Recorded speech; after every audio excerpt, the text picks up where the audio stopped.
नमस्कार दोस्तों, मैं विकास शाक्य एक बार फिर से आप सबका स्वागत करता हूं अपने चैनल पर। और आज हम डिस्कस करेंगे अपने प्रश्नोपनिषद का जो दूसरा प्रश्न है जो कि भार्गव ऋषि द्वारा पूछा गया था।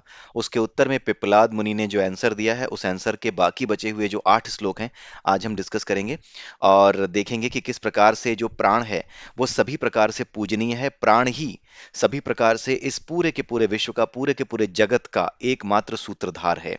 ठीक है। प्राण की वजह से ही जितने भी स्पंदन हैं, प्राण की वजह से ही जितनी भी यहाँ पे जैसे हम धड़कन, हमारी हृदय की धड़कन होती है, ठीक उसी प्रकार से प्राण की वजह से ये पूरी की पूरी सृष्टि धड़क रही है। वो प्राण ही है जिसकी वजह से सूर्य में रोशनी है। प्राण सूर्य की रोशनी ही है। ठीक है। सूर्य की जो रोशनी है, उस रोशनी की वजह से ही सब कुछ तपता है, उसी रोशनी से ही सब कुछ है। तो उस रोशनी की वजह से जो कुछ भी है, उसी को जो है प्राण कहा गया है। और उसी की वजह से ही सारी ऋतुएं होती हैं, उसी की वजह से ही इस संसार में सारे जीव हैं। ये तो हमारे प्रत्यक्ष अनुभव की बात है, इसको किसी प्रमाण की आवश्यकता नहीं है। अगर सूर्य की रोशनी ना हो, सूर्य का प्रकाश ना हो, तो हम नहीं होंगे। सूर्य के प्रकाश जैसा कोई दूसरा प्रकाश अपने आप इस धरती पे कोई उत्पन्न नहीं कर पाया। ठीक है। और अगर प्रकाश किसी ने उत्पन्न कर भी लिया, तो वो प्रकाश इतना सामर्थ्यवान नहीं होगा कि हमारा रक्षण कर सके, हमारे जैसे लोगों का पालन पोषण कर सके, जिसके प्रकाश में जो है पेड़ पौधे आगे बढ़ सकें, जिसके प्रकाश की वजह से वाष्पन हो सके, जिसके प्रकाश की वजह से बादल बरस सकें। ये सारी चीजें केवल और केवल सूर्य के प्रकाश में है। वो दिव्य प्रकाश है, वही प्राण है, वही प्राण का आधार है। ठीक है। तो ये जो प्राण है, ये जो जो कुछ भी प्राण कहा जाता है, इन्हीं प्राणों की वजह से ही संसार में सब कुछ है। एक है रई और एक है प्राण। प्राण ही दो हिस्सों में टूटा है, प्राण और रई। ठीक है।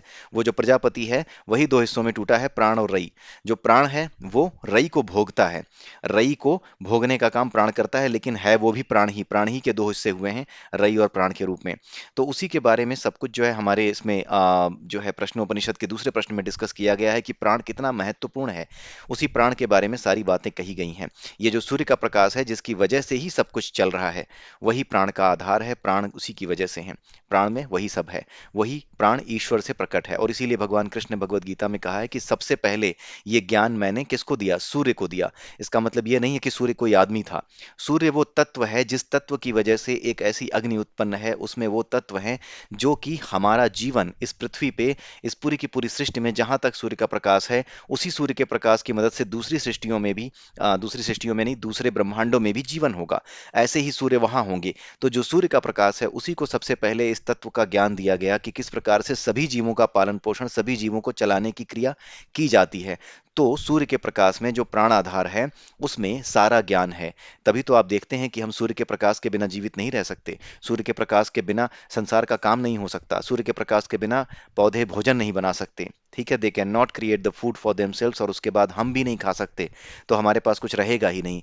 उसी प्राण की वजह से, उसी सूर्य की वजह से ही पानी वाष्प बनता है। उसी सूर्य की वजह से ही वो वाष्प जो है फिर से पानी बनकर बरस बरस जाता है। तो सारी क्रियाएं प्राण की वजह से ही हैं। और इसी प्राण की वजह से ये जो रई है, यानी जो पदार्थ है, इस पदार्थ में स्पंदन है, इस पदार्थ में तरह तरह की क्रियाएं होती हैं। और ये प्राण इसी रई को, यानी इसी जो जगत के अंदर ये जो मिट्टी, पानी, वायु, आकाश, इन सब को ये भोगता है। इसके द्वारा ही ये भोगा जाता है, प्राण ही इनको भोगता है। प्राण ही दो भागों में टूटा, प्रजापति, प्राण और रई, दो भागों में टूटा।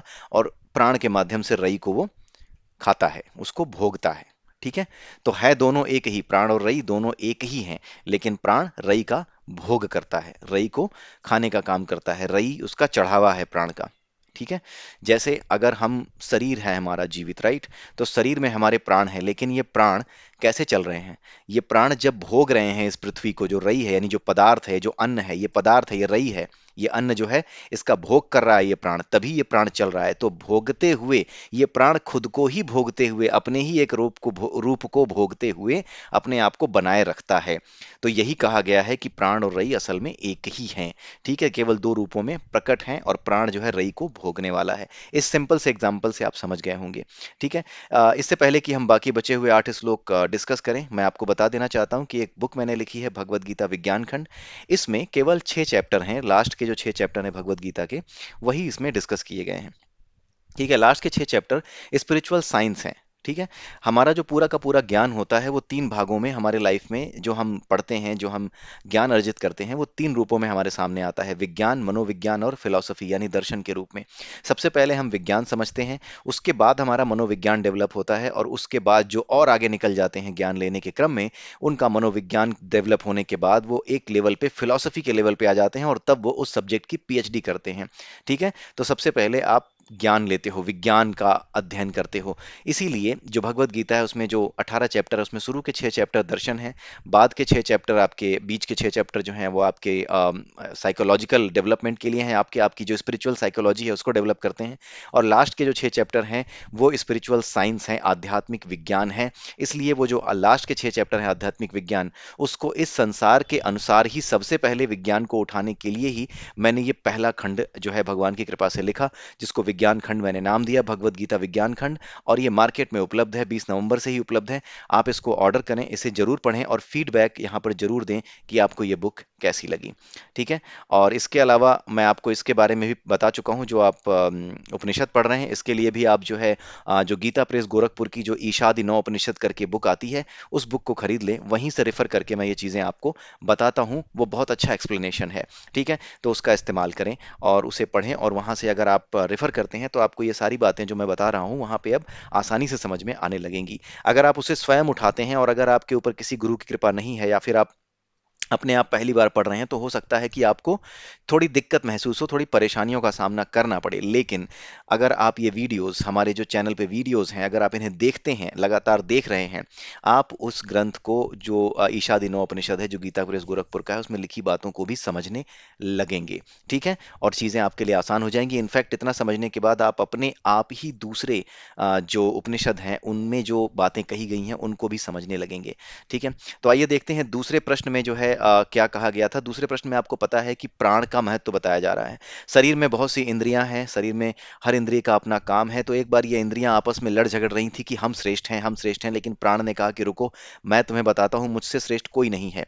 तो उसने क्या किया कि जब इस बात पे लेकर के एक कॉन्फ्लिक्ट हुआ, एक झगड़ा हुआ, तो प्राण ने ऊपर उठना शुरू किया। शरीर से जैसे ही ऊपर उठना शुरू किया, जितने भी देवता थे, यानी कि जो इंद्रियां थीं, जो इंद्रिय विषय थे, ये सब के सब ऊपर उठने लगे। हमारे शरीर को जो कुछ भी चला रहा है वो सब देवताओं के द्वारा ही चलाया जा रहा है। हमारे शरीर के भीतर ही देवता हैं, और कोई कहीं बाहर से कुछ नहीं है। वही देवता अलग अलग प्रकार की ऊर्जाएं हैं, और ऊर्जा पदार्थ में परिवर्तित हो सकती है, इसलिए ये देवता ये पदार्थ का रूप ले सकते हैं, इसीलिए उनके रूप की कल्पना की जाती है। ठीक है। और आ, यहाँ पर जो बात बताई गई थी कि जिस तरह से मधुमक्खियां, मधुमक्खी जो रानी मक्खी होती है, जब वो ऊपर उठती है तो बाकी की मधुमक्खियां भी ऊपर उठने लगती हैं, और जैसे ही वो नीचे बैठती है बाकी की मधुमक्खियां भी नीचे बैठने लगती हैं। उसी प्रकार से जब प्राण शरीर से ऊपर उठता है तो सभी इंद्रियों के विषय और सभी इंद्रियां अपने सभी देवताओं के साथ ऊपर उठती हैं। देवता यानी वो शक्तियां जो शरीर की इंद्रियों को चलाती हैं, जो मन का मन है, आंख का आंख है, कान की कान है, वही सोर्स। ठीक है। उसी सोर्स की बात हो रही है। उन्हें देवताओं के द्वारा ही चलाया जाने वाला बताया जाता है। वो देवता जो आंख का आंख है, वो जो देव है, नेत्र में जो ज्योति है, वो एक देव है। बुद्धि में जो ज्ञान है वो सरस्वती के नाम से जाना जाता है। जो बिल्कुल शुद्ध बुद्धि है उसे सरस्वती के नाम से जाना जाता है। जो मलिन मलिन बुद्धि है वो कुबुद्धि के नाम से जानी जाती है। ठीक है। तो इस तरीके से जितनी भी चीजें हैं वो देवताओं के नाम से हमारे शरीर में जानी जाती हैं, और उस पूरे ब्रह्मांड में भी यही तत्व उपस्थित हैं, क्योंकि इन्हीं तत्वों से हम बने हैं। तो देवता का जो असली अर्थ है, वो अर्थ लोगों को जो है ऐसा लगता है कि कोई कुछ मनगढ़ंत कहानियां सी हैं, क्योंकि ये बहुत टफ है। अगर कोई बहुत टफ विषय किसी गधे को दे दोगे तो उस गधे विद्यार्थी को ये समझ में नहीं आएगा कि ये क्या कहा जा रहा है। अगर किसी गधे को एक किताब दे दो, क्लास वन में मैंने एक कहानी पढ़ी थी कि तीन साथी थे, हिरन कौवा और चूहा। तीन साथी थे, हिरन कौवा और चूहा, उनमें बड़ी घनिष्ठ मित्रता थी। अब अगर किसी गधे को ये किताब दे दो और वो अलंकारिक भाषा न समझता हो, तो वो ये कहेगा कि हिरन कौवा और चूहा दोस्त कैसे हो सकते हैं? पहले तो यही बताओ, मुझे दुनिया में दिखा दो कोई कहीं हिरन कौवा और चूहा दोस्त हो। तो ऐसे ही गधों ने जो है हमारे सनातन धर्म की व्याख्या करने की कोशिश की। क्यों? क्योंकि हमने और आपने अपने धर्म को त्याग दिया, हमने इसको धारण नहीं किया, हमने इसका अध्ययन नहीं किया। जब इसका अध्ययन करते तो हमें पता लगता। अब क्योंकि पता लग रहा है तो जब जागो तभी सवेरा, तो यहीं से शुरू करते हैं। अदरवाइज जो गधे हैं वो गधे हैं, वो इसी प्रकार से अभी भी व्याख्या इसकी कर रहे हैं, उनको समझ में नहीं आता है, बिल्कुल एकदम गए गुजरे हो चुके हैं वो, उनका कोई अंत नहीं है, उनका मतलब उनकी दुर्बुद्धि का कोई ना तो अंत है ना ना उसकी शुरुआत है ना अंत है। जिस प्रकार से ईश्वर अनादि और अनंत है, उसी प्रकार से उनकी मूर्खता भी अनादि काल से चली आ रही है और अनंत काल तक चलेगी। तो आइए देखते हैं छठे श्लोक में क्या कह रहे हैं। छठे श्लोक में यह बताया जा रहा है कि जैसे एक रथ होता है, उस रथ में आप ऐसे कल्पना कर लीजिए कि बीच में एक अरा होता है, इसको अरा कहते हैं, अरा यानी धुरी। ठीक है। ये नाभि, नाभि में अरे लगे होते हैं, ये जो नाभि है धुरी, इसमें अरे लगे होते हैं, ये जो तीलियां हैं ना, इनको अरे कहा जा रहा है। तो ये तीलियां छह बताई गई हैं। इस नाभि में, इस रथ में, इस रथ को प्राण कहा गया है। ये पूरा जो रथ का पहिया है, इसको प्राण कहा गया है। और इसकी नाभि यानी इसके केंद्र के साथ जितने भी अरे जुड़े हुए हैं, यानी कि केंद्रित रूप से, यानी मुख्य रूप से सब कुछ प्राण ही है। लेकिन ये जो छह तीलियां हैं इसमें, जिसमें से एक है ऋग्वेद, ऋक, साम और यजुर, तीन वेद, ऋक, साम और यजुर्वेद। ऋग्वेद में क्या है? ऋग्वेद में मंत्र हैं देवताओं के लिए। सामवेद में गायन है, जो ऋग्वेद में आवाहन है, आवाहन करने के बाद सामवेद में गायन है, उनको उनकी स्तुति है। ऋग्वेद में उनके आवाहन के मंत्र हैं और सामवेद में उनकी स्तुतियां हैं। उनकी स्तुतियों के लिए जो मंत्र गाए जाते थे, जिन्हें वो गा करके सुनाता था, उसको क्या कहा जाता था? उद्गाता। शायद आपको पता होगा, उसको उद्गाता कहा जाता है। ठीक है। यजुर्वेद का जो होता है उसको अद्धर्व्य कहा जाता है। जो यजुर्वेद में क्या बताया जाता है कि कितने साइज की जो है आपकी यज्ञ वेदी होनी चाहिए, कितने इसमें वो लगने चाहिए, दिए लग रहे हैं या जो भी लग रहे हैं, लकड़ियां लग रही हैं, हवन की कौन सी सामग्री इस्तेमाल होगी, ये सारी बातें जो टेक्निकल बातें हैं कि कौन सी चीजें इस्तेमाल होंगी, वो सारी चीजें यजुर्वेद में हैं। सामवेद में आवाहन करने के बाद, ठीक है, जो मंत्र सुनाए जाते हैं, वो जो गाता है उसको उद्गाता कहा जाता है। तो इसमें सामवेद में देवताओं के आवाहन के बाद जो मंत्र सुनाए जाते हैं उन्हें उद्गाता कहा जाता है, और ऋग्वेद में आवाहन के मंत्र हैं। ठीक है। तो ये कहे जाते हैं ऋग, साम और ये यजुर्वेद, ये तीन इसकी तीलियां बताई गई हैं। ठीक है। उसके अलावा ऋग्वेद को गाने वाले को क्या कहते हैं, ये आप खुद खोज के बताइएगा और कमेंट में लिखिएगा। ठीक है। ऋग्वेद वाले को खुद बताइएगा।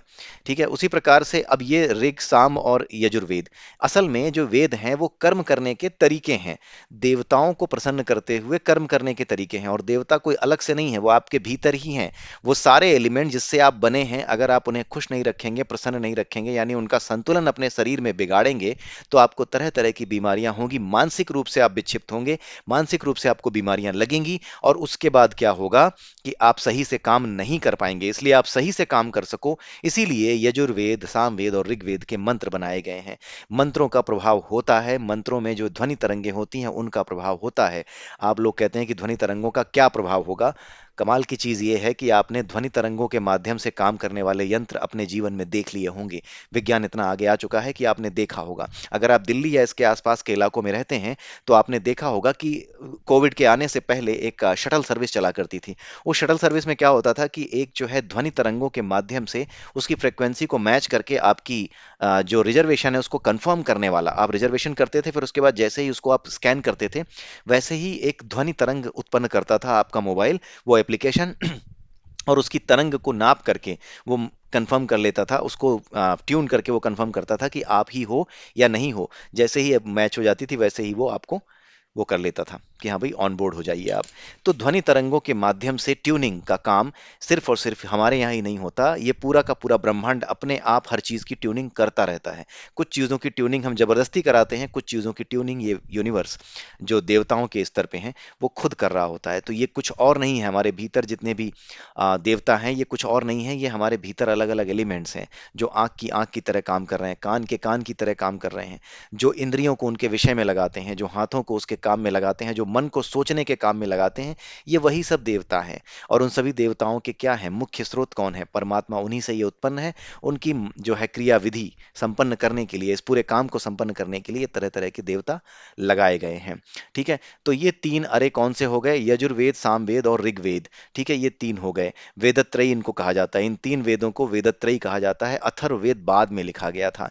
अथर्ववेद जो है कर्म कांड और इन चीजों से रिलेटेड है, जिसमें अगर कोई यज्ञ में बाधा आती है, तो उस बाधा को दूर करने के जो उपाय बताए गए हैं वो अथर्ववेद में है। वो पूरी तरीके से सांसारिक लोगों के लिए हैं, क्योंकि बाधाओं से वही ग्रसित होते हैं। बाधाएं तभी आती हैं जब इन चीजों में से किसी चीज का सही से पालन ना हो। ठीक है, जब यज्ञ का सही से पालन ना हो तो बाधाएं आती हैं। तो जो बाधाएं आती हैं अगर पालन करने पे आ गई हैं तो उसका क्या उपाय होगा वो अथर्ववेद में है। लेकिन इनका सही से इस्तेमाल करने पर यह उम्मीद की जाती है कि इसका सही से इस्तेमाल होगा तो कोई बाधा ही नहीं आएगी। इसीलिए इन्हीं तीनों वेदों की बात यहाँ की गई है। इन्हीं को वेदत्रयी कहा जाता है। और जो चौथा है अथर्ववेद, उसमें बाधाओं के निवारण की बात की गई है, और वो उन्हीं लोगों के लिए है जो गलतियां कर बैठते हैं। गलतियों को सुधारा कैसे जाए वो अथर्ववेद में तरह तरह से बहुत ही अलंकारिक भाषा में लिखा है। अथर्ववेद में आप उसके शब्दों को और अर्थों को एज इट इज मत ले लीजिएगा, अदरवाइज वो पूरी तरह से पाखंड लगेगा। आप उसके अलंकारिक भाषा को, उसके पीछे अलंकार जो छुपा हुआ है उसको जब तक नहीं समझेंगे आपकी वो समझ में नहीं आएगा। तो तीन अरे तो ये तीन वेद हो गए। उसके अलावा यज्ञ, क्षत्रिय और ब्राह्मण। ठीक है, यज्ञ क्या है? यज्ञ जैसे कि हमने पहले भी समझा है, ये कुछ नहीं है, कर्म जो कम काम हम और आप करते हैं ना, यही यज्ञ है। और ये यज्ञ कब बनता है? जब हम काम इस तरीके से करें कि जो कुछ नेचर ने हमें दिया है, जो कुछ हमें नेचर से एलिमेंट्स मिल रहे हैं, जो देवता हैं, उन देवताओं के माध्यम से जो कुछ भी हम कार्य संपन्न कर पा रहे हैं अपने जीवन का, उन कार्यों को बाकी सब आने वाली पीढ़ियां और ये नेचर वापस इस्तेमाल कर सके, उसको हम नुकसान ना करें। जैसे पानी है तो पानी हम बर्बाद ना करें, हवा है तो हवा को हम बर्बाद ना करें। तो इस तरह से कर्म करना कि जो भी एलिमेंट्स हमें अवेलेबल हैं अपना जीवन चलाने के लिए, वो हम नेचर से जिस तरह से ले रहे हैं उसी तरीके से उतने ही शुद्ध रूप में हम उसे वापस करें, यही यज्ञ होता है। इसीलिए यज्ञ में आपने देखा होगा कि घी, पानी और ये सारी चीजें जो हमें प्रकृति से मिलती हैं उसी का हवन किया जाता है, उसी की हवी डाली जाती है, वही चीजें वापस की जाती हैं। वो एक टेक्निकल वे है। ठीक है, एक तरीका है धन्यवाद देने का, एक तरीका है बताने का, एक तरीका है जो कुछ प्रकृति से मिला है उसको हम वापस देते हैं, यह सिखाने का कि जो कुछ प्रकृति से लिया है उसे उसी रूप में वापस करना। अग्नि को ही अर्पित की जाती है ना, और अग्नि ही प्राण है, तो अग्नि से ही सब कुछ है, तो अग्नि ही सारा प्रजापति है, अग्नि से ही सब कुछ उत्पन्न है, अग्नि ही प्राण है। तो उसी प्राण को, जितने भी चीजें हमें प्रकट हुई हैं वो सारी संसार में प्रकट चीजों को उस प्राण में डालना, यानी जो कुछ प्रकृति से उस प्राण की वजह से, उस अग्नि की वजह से जो कुछ मिला था, चाहे वो अन्न हो चाहे जल हो, उसको उसी प्राण में अर्पित करना, उसी रूप में जिस रूप में हमें मिला है, यही यज्ञ है। और इसका जो है दार्शनिक स्तर पे ये अर्थ है, फिलोसॉफिकल लेवल पे ये अर्थ है कि आप काम ऐसे करो, अगर आप एक फैक्ट्री खोल रहे हो तो आप इस तरीके से मत खोलो कि अगर आपने फैक्ट्री खोली तो उसका गंदा पानी जा करके नदियों नालों को गंदा करने लगे, समुद्र को गंदा करने लगे। उसे इस रूप में वापस करो उस पानी को जो आपकी फैक्ट्री से निकल रहा है, कि वो वापस जाके रिसाइकिल होकर के सही हो सके, बाकी लोगों के लिए भी वो उपलब्ध हो सके। इस तरह के काम को यज्ञ कहा जाता है।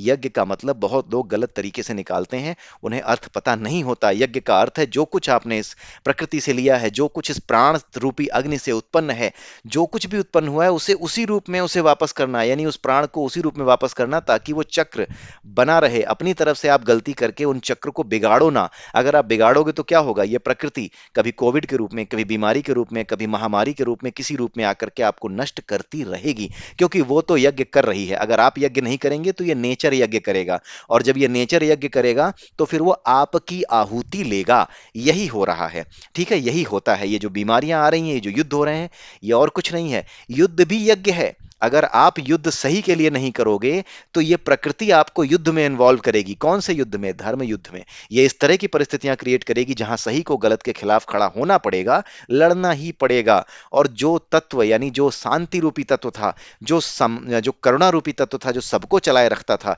किसी के अधिकार नहीं छीनता था, उन अधिकारों को बनाए रखने के लिए वापस एक ऐसी स्थिति क्रिएट होगी कि वापस करुणा यानी धर्म की स्थापना के लिए वापस मनुष्य एक दूसरे से लड़ करके समाप्त हो जाएंगे, और वही बचेंगे जो इस करुणा का महत्व समझते हैं। ये प्रकृति लगातार यज्ञ कर रही है। जिसने इस बात को समझ लिया और इस बात पर जिसे पूरा विश्वास है, विश्वास ऐसे ही नहीं आता, आप इसे अनुभव करते हो तभी आएगा।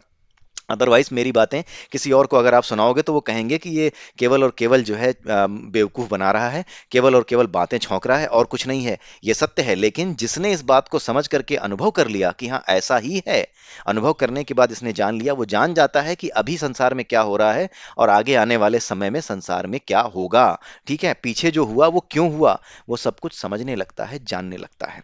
ठीक है, तो यज्ञ उसमें से एक अरा और हो गया। उसके बाद क्षत्रिय, यानी कि जो यज्ञ करने करने, जो यज्ञ को संपन्न करते हैं, वो क्षत्रिय हो गए। उसके बाद ब्राह्मण, जो जानते हैं इन तत्वों को कि यज्ञ क्यों किए जा रहे हैं, क्षत्रिय को किस प्रकार से कर्म करना चाहिए। जो ब्राह्मण है यानी तत्व के स्तर पर जो इस लेवल पे नॉलेज गेन कर चुका है, ब्राह्मण कोई जन्म से नहीं होता, ब्राह्मण वो है जो तत्व को जान गया। ठीक है, भगवान कृष्ण तो यादव थे, वो तो आज के हिसाब से ओबीसी थे, उनको भगवान बना के क्यों पूज रहे हो, क्यों? क्योंकि हमारा सनातन धर्म आज की डेट में इसको विकृत जानबूझ के किया जा रहा है भाई, कि कास्ट की बात है, ये है वो है। जो भगवान कृष्ण थे वो तो यादव थे, क्यों पूजा हो रही है? अगर कास्टिज्म होती तो उनकी क्यों पूजा होती? लोग तो किसी भी तरीके से उनको बाहर कर देते कि नहीं, हटाओ, यादव यादव कोई नहीं होता, जो ब्राह्मण बना है वही भगवान होता है, कर देता ना। फिर क्यों जो है भगवान कृष्ण को जो है भगवान माना गया, यादव होते हुए भी? आज की डेट में तो ओबीसी होते हैं, या जो है कई कई जिलों में कई स्टेट्स में ओबीसी हैं। ठीक है, बड़े लेवल पर जो है जो नेशनल लेवल है उस पर भी जो जो वो बनी हुई है रिजर्वेशन की लिस्ट, उसमें भी वो ओबीसी है। ठीक है, तो क्यों है ऐसा?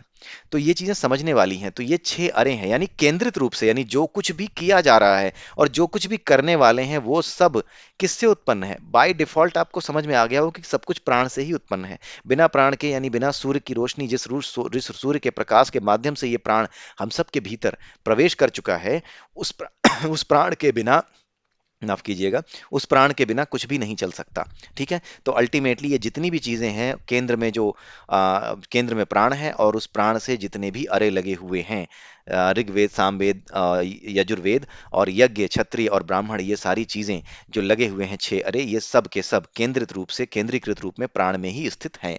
ये समझने में अब आपको दिक्कत नहीं हो रही होगी ऐसा क्यों कहा जा रहा है। ठीक है, ये श्लोक थोड़ा अच्छे से समझाने वाला था, इसलिए मैंने टाइम लिया इस पे। अब 7वें श्लोक में ज्यादा कुछ नहीं है। प्राण ही प्रजापति है, तू ही गर्भ में संचार करता है, ये बताने की अब जरूरत नहीं है कि ऐसा क्यों लिखा जा रहा है। जन्म ग्रहण करता है, भाई प्राण की वजह से ही जो है, प्राण ही है जो कि किसी जीव के भीतर आता है तब वो जन्म लेता है, राइट। बिना प्राण के आत्मा का, कोई आत्मा जो है उसमें आती ही नहीं है। पहले प्राण प्रवेश करते हैं, फिर उसके बाद आत्मा जो है स्थान बनाती है उसमें जो है। आप तैत्तरीय उपनिषद में इसको पढ़ेंगे कि इसकी क्रिया विधि क्या है।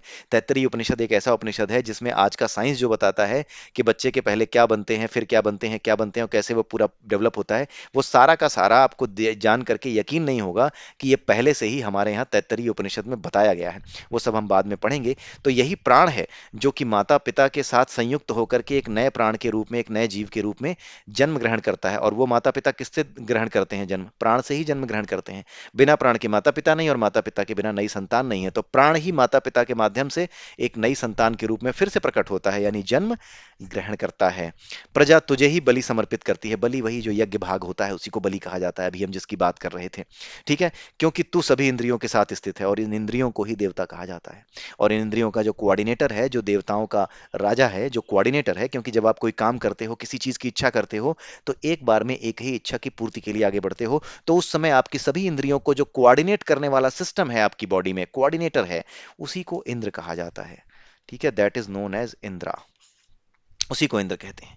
और तू सभी इंद्रियों के साथ स्थित है, ये बात यहां बताई जा रही है। प्राण ही देवताओं की श्रेष्ठ हवि है। ठीक है, सबसे श्रेष्ठ हवि, यानी कि जो उसमें हवि, यानी कि जो हवन में जो डाला जाता है, उसी को हवि कहते हैं। तो अपने प्राणों को ही, यानी कि जो प्राण रूपी चीजों को ही, जो प्राण से उत्पन्न है, चाहे वो अन्न हो, चाहे ये जल है, वायु है, इन सभी चीजों को, जल को, प्राण को, प्राण के रूप में उत्पन्न अन्न को, जो कुछ भी दिया जाता है, यही इसका मतलब है देवताओं की श्रेष्ठ हवि, यानी यज्ञ में जो डाली जाती हैं, हवन में जो डाली जाती हैं, जो यज्ञ में हवि डाली जाती है, जो डाला जाता है, क्या कहते हैं, पदार्थ जो डाला जाता है, जो सामग्री डाली जाती है, हवन सामग्री, यज्ञ सामग्री, वही हवि है। ठीक है, तो यहाँ पे क्या बताया गया है कि ये प्राण ही है जो देवताओं की श्रेष्ठ हवि है। क्यों? क्योंकि प्राण ही, अगर आपने देखा हो तो उसमें घी होता है, उसमें आप देखो तो अनाज डाला जाता है। तो कैसे है, ये बात क्यों कही जा रही है? इसके अलंकारिक महत्व को समझिए, इसकी अलंकारिक भाषा को समझिए, कि देवताओं की श्रेष्ठ हवि कहा गया है प्राण को, क्योंकि प्राण ही अन्न के रूप में उपलब्ध है। तो उसी अन्न को हवन में डाला जाता है, यज्ञ में डाला जाता है। जल, वही जो जल गौ माता के अंदर है, और जिससे दूध उत्पन्न हुआ, उस दूध से घी बना, उस घी की हवि दी जाती है। तो ये सारी चीजें देवताओं की श्रेष्ठ हवि हैं, यानी यही चीजें प्राण को ही वापस की जाती हैं। जिस रूप में हमें मिली थी, उसी रूप में हम किसी न किसी रूप में उसको वापस करें। उसमें भी पानी है, जो हमारा घी है उसमें भी जल है। ठीक है, तो वो उसी रूप में, जिस रूप में ये सारी चीजें हमें मिली, उसी रूप में उस संसार को वापस करना, प्राण को वापस करना, यानी अग्नि रूपी प्राण ही है, तो उसको वापस करना, यही क्या है, यज्ञ है। पितृगण ही प्रथम स्वधा है, पितृगण की प्रथम स्वधा है, पितृगण की, जो पितरों को आप दान देते हो उनको सबसे पहले जो स्वधा दी जाती है, सबसे पहले जो चढ़ावा चढ़ता है, वो भी प्राण ही है। ठीक है, वही प्राण से क्या उत्पन्न है, वही सारी चीजें जो आप पितरों को देते हो, वो प्राण से उत्पन्न चीजों को ही आप जो है, जो मूल तत्व हैं, ये जो छह अरे हैं, इन छह अरों के माध्यम से जो चीजें उत्पन्न हैं, इनके द्वारा जिनका हवन किया जाता है, उन्हीं के द्वारा बनी चीजें तो आप पितरों को देते हो। तो पितृगण की प्रथम स्वधा है। तो ऊपर जो श्लोक बताया गया है कि प्राण में छह अरे लगे हैं, इसको ध्यान रखिएगा। छठे श्लोक में इन्हीं छह अरों में ये बताया गया है कि यज्ञ करते समय ये ध्यान रखिएगा कि यज्ञ करते समय क्या सामग्रियां इस्तेमाल की जाती हैं, वही प्राण को, यानी कि वही अग्नि को अर्पित होती हैं यज्ञ के समय, और वही सब प्राण को पितृगणों को भी जब अर्पित किया जाता है, तो वही सब पितरों को भी अर्पित किया जाता है। यानी यज्ञ में जो चीज डाली जाती है, को भी उन्हीं में से कोई चीजें पितरों को दान दी जाती हैं। पितरदान में, पितृपक्ष में वही किया जाता है। चक्षु आदि प्राणों का सत्य आचरण है। चक्षु यानी हमारी इंद्रियां, हमारे जो आंखें हैं, हमारा जो मन है, इन सभी को सम्मिलित रूप से चक्षु कहा गया है। ये सभी प्राण से ही हैं। ठीक है, बिना प्राणों के कोई देवता नहीं है, कोई देवता काम नहीं करेगा। ठीक है, चक्षु आदि प्राणों का सत्य आचरण है। सत्य आचरण क्या, वो आचरण जो कि संतुलन बनाए रखे हमारे पूरे शरीर के भीतर और शरीर के बाहर भी। अगर हम अपने शरीर के भीतर तत्वों का संतुलन बनाते हैं, तो हमारे काम ऐसे होंगे कि शरीर के बाहर भी जो काम हम करते हैं उनमें भी संतुलन दिखाई दे। ठीक है, तो जो सत्य आचरण है, यानी जो यज्ञ के रूप कर्म है, यानी कि संसार के बैलेंस को बनाए रखने वाले जब आप कर्म करते हो, किसी से ज्यादा छीनते नहीं हो, अपने पास ज्यादा बचाते नहीं हो, अपने पास कम नहीं रखते, ना किसी के पास ज्यादा जो है पड़ा हुआ है तो आप उसको छीनने की इच्छा नहीं करते, यानी बैलेंस रखते हो। जिस प्रकार से संसार से जो कुछ लिया उसे वापस करना, आपने कुछ कमाया है इस समाज से, इस समाज से आप कुछ कमा रहे हो, तो इस समाज को उसे वापस करना, यह भी यज्ञ ही कहा जाता है। यज्ञ में दान इसलिए दिए जाते थे। बड़े बड़े लोग जो बड़े बड़े धनी होते थे, बड़े बड़े व्यापारी होते थे, वो यज्ञ में दान इसीलिए देते थे क्योंकि उनसे यही समझाया गया था कि जो कुछ आपने समाज से या कहीं से भी किसी तरीके से लिया, उसे उसी रूप में वापस करना, ताकि समाज आगे बढ़ता रहे, आपके जैसे अन्य लोग भी आगे बढ़ते रहें। आपके पास जितना भी पैसा हो, जो आपके काम का है, उसके अलावा जो कुछ भी आपने जमीन में दबा रखा है, कहीं दबा रखा है, जो किसी के काम नहीं आ रहा, आपके भी काम नहीं आ रहा, वो पाप है, वो यज्ञ नहीं है। ठीक है, आपका पाप को ही खा रहे हैं, उसे समाज के काम तो आने दीजिए, आप उसे बांध कर तो ले नहीं जाएंगे। इसीलिए दान की व्यवस्था की गई है, ताकि जो कुछ आपने समाज से, इस प्रकृति से जैसे लिया है, उसे वैसे वापस करते रहें, ताकि एक साइकिल बनी रहे। इसीलिए दान की भी बात की जाती है। ठीक है, अब आपको समझ में आ रहा होगा यज्ञ का मतलब और ये दान का मतलब। आप ये वीडियो जरूर शेयर करिएगा और मेरे चैनल को लाइक और सब्सक्राइब कीजिए। और अब, पहले तो मैं नहीं कहता था, लेकिन अब ये समय है कि आप इन चीज़ों को आगे बढ़ाना और धीरे धीरे पहुंचाना शुरू करें अपने मित्रों के बीच में। क्योंकि पहले जो चीज़ें हम इसमें समझ रहे थे, बता रहे थे, उसमें डर था कि कहीं इस तरह एक संभावना थी इस बात की कि कोई चैनल को स्ट्राइक कर दे, या कोई चैनल को इस तरीके से कह सकता था। क्योंकि जब मैंने अपने दोस्तों के बीच में इस तरह के वीडियो, हमारे वीडियो जब शेयर किए, तो उन्होंने बहुत तगड़ा विरोध किया। उन्होंने ये कहा कि तुम चीजों को सही तरीके से बताने के बजाय गोल मोल करके बता रहे हो, ताकि सनातन धर्म को अच्छे से, या हिंदू धर्म को अच्छे से दिखाया जा सके। मैं हिंदू धर्म को अच्छे से दिखाने की कोशिश नहीं कर रहा हूं, ये अच्छा है, सनातन धर्म ऐसा ही है, जैसा है वैसा मैं रखने की कोशिश कर रहा हूं। लेकिन उनके एजेंडे को फर्क पड़ रहा था, इसलिए उन्होंने मेरा विरोध करना शुरू किया। और आज आज के समय में मेरा कोई दोस्त नहीं बचा है, बहुत कम दोस्त हैं। ठीक है, बाकी सारे निकल चुके हैं, किनारे लग चुके हैं, क्योंकि उन्हें ये लगता है कि इसके बनाए हुए वीडियो अगर हम पसंद करेंगे, तो हम भी थोड़ा ओल्ड फैशन माने जाएंगे। वो सब मुझे छोड़कर जा चुके हैं। बहुत ही कम मित्र हैं जो मेरे जैसी ही बातें करते हैं, मेरे जैसी ही बातों को समझने का प्रयास करते हैं, ईश्वर के चरणों में अर्पित हैं। बस वही मेरे मित्र हैं, बाकी सब मित्र मुझे छोड़कर जा चुके हैं, और एक एक करके सब चले जा रहे हैं। लेकिन उसका कोई फर्क नहीं पड़ता, क्योंकि जिसने कृष्ण से प्रेम किया, उसका प्रेम बाकी सबसे छूट जाता ही है। यही नियम है। इसलिए इस बात का कोई दुख न मैं मनाता हूं, ना कभी आपके जीवन में ऐसा हो तो आप भी मत मनाइएगा। यही मैं बताना चाह रहा हूं। आइए देखते हैं श्लोक 9। 9वें श्लोक में क्या बताया जा रहा है। प्राण ही इंद्र है, प्राण ही रुद्र है, सब ओर से रक्षा करने वाला है, ज्योतिर्गण का अधिपति सूर्य है, अंतरिक्ष में संचार करता है। ये समझाने की जरूरत है? आई डोंट थिंक सो कि ये समझाने की जरूरत है। इंद्र क्या है? कोऑर्डिनेटर ऑफ ऑल इंद्रियाज, कोऑर्डिनेटर जो होता है। रुद्र क्या है? शिव, जो कि विनाश करने वाले हैं। सब ओर से रक्षा करने वाले कौन है? विष्णु। तो ये जितने भी देवता हैं, जो कुछ भी हैं, ये क्या हैं? प्राण के माध्यम से चलने वाले, इस पूरी की पूरी सृष्टि में प्राण बनकर ही स्थित हैं। इंद्र भी, रुद्र भी और भगवान विष्णु भी, ये सब प्राण बनकर ही स्थित हैं। ज्योतिर्गण का अधिपति सूर्य है प्राण, यानी जो सूर्य है वो भी प्राण ही है, हम डिस्कस कर चुके। अंतरिक्ष में संचार करता है, ये भी हम डिस्कस कर चुके, इसको समझने की जरूरत नहीं है, ज्यादा समझाने की जरूरत नहीं है।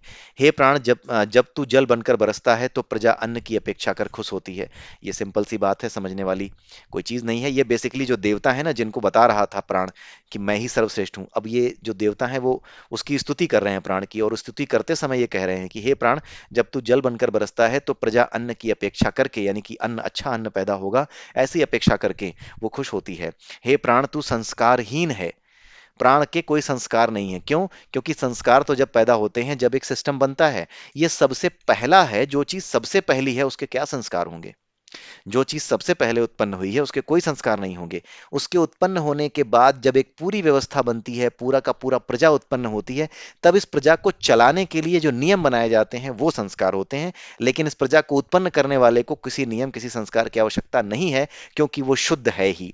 इस बने हुई चीज को, जो प्रकट है, इस प्रकट चीज को, जो पूरी प्रजा प्रकट है, इसको शुद्ध रखने के लिए जो उपाय किए जाते हैं उसको क्या कहते हैं?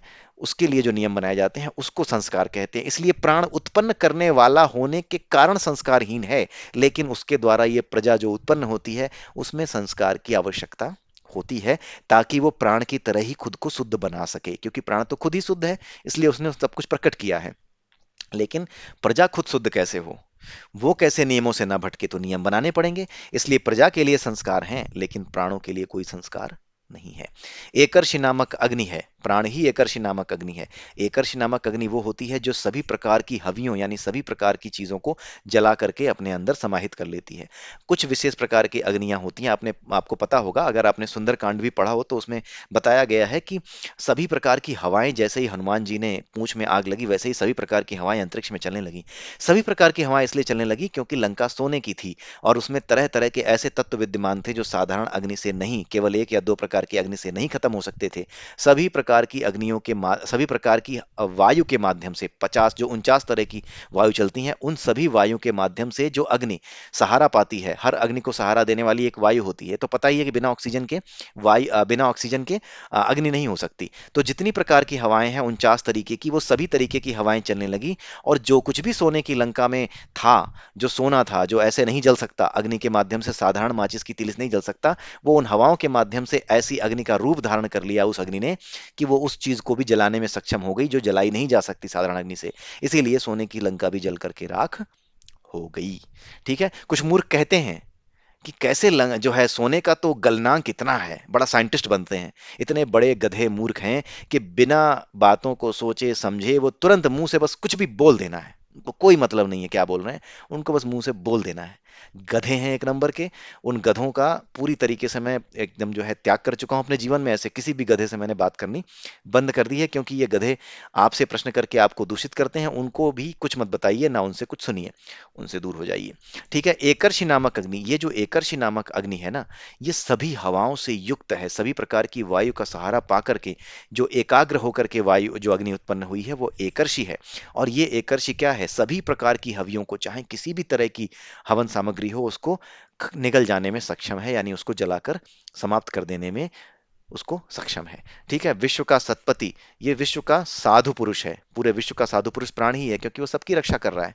हम तेरी हवि देने वाले हैं, हम यानी सारे देवता, ये जो सभी इंद्रियां हैं ना, ये उसकी हवि हैं। जैसे मुख से आप खाते हो तो प्राण मजबूत होता है ना, तो ये हवि ही दे रहे हो प्राण को।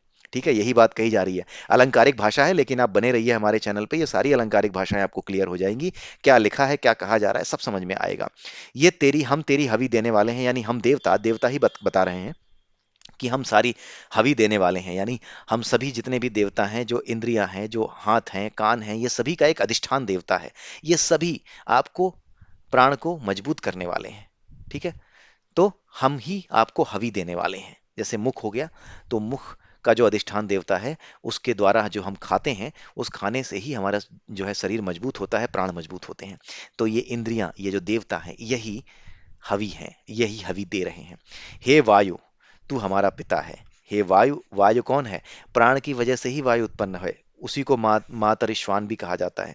तू हमारा पिता है, हे प्राण तू हमारा पिता है। अंततः प्राण को ही सब कुछ कहा जा रहा है।